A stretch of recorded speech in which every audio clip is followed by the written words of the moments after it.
Kisarannya 300 satu bulan. Suami saya seorang kuli.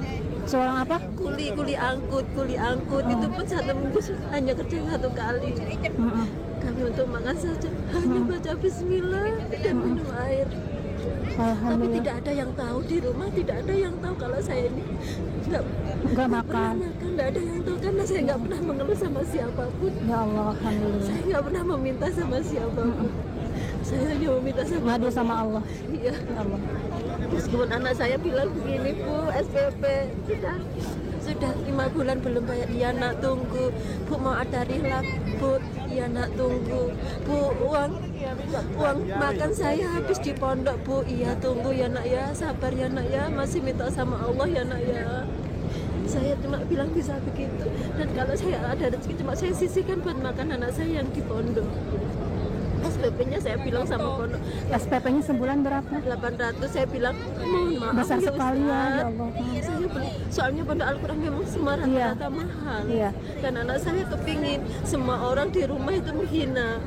Kamu orangnya apa? Kerjamu apa? Kok mau mondokin anak gitu? Ya Allah, ya Allah. Orang menghina ibu tapi Allah mengangkat derajat ibu. Alhamdulillah ya Allah. Saya sudah enggak apa-apa, aku punya Allah, bilang gitu aja. Kasih motivasi untuk yang nonton, Bu. Biar yang nonton kan banyak, Bu, yang nonton video saya bilang saya hidup aja susah, makan aja susah, gimana mau datang ke Mekah. Ini buktinya Ibu. Ingat ya sahabat semua. Ingat kita punya Allah. Meskipun saya tidak punya apa-apa di dunia ini, harta, tapi saya punya Allah. Itu lebih dari cukup.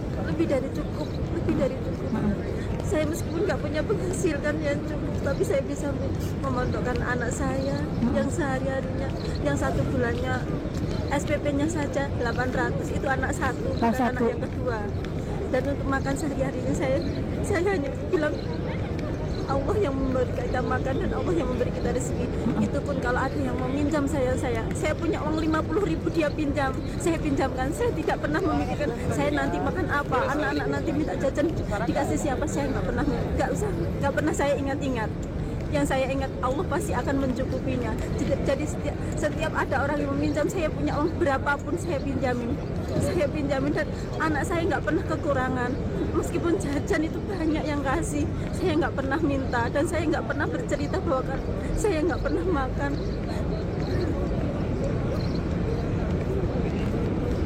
Karena saya mensyukurinya, karena saya menganggap bahwa itu kekayaan yang tak ternilai.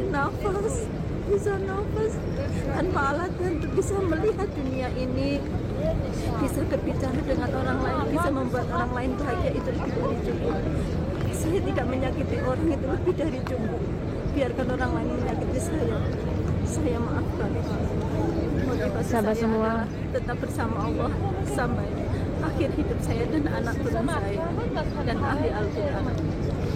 Sahabat semua, jangan takut akan miskin karena harta itu titipan dari Allah. Ibu bersyukur dalam kondisi apapun. Jika kita bersyukur, maka nikmat akan ditambah sama Allah Subhanahu wa taala, ya Bu ya. Sahabat semua, ini motivasi yang sangat membangun buat Umi Gilby sendiri pun sampai tidak bisa berkata apa-apa. Hebatnya Ibu, luar biasa. Ini tamu Allah yang sangat istimewa menurut saya. Banyak orang yang mempunyai harta, tetapi tidak banyak orang yang mempunyai akhlak dan karomah yang sangat kuat sama Allah.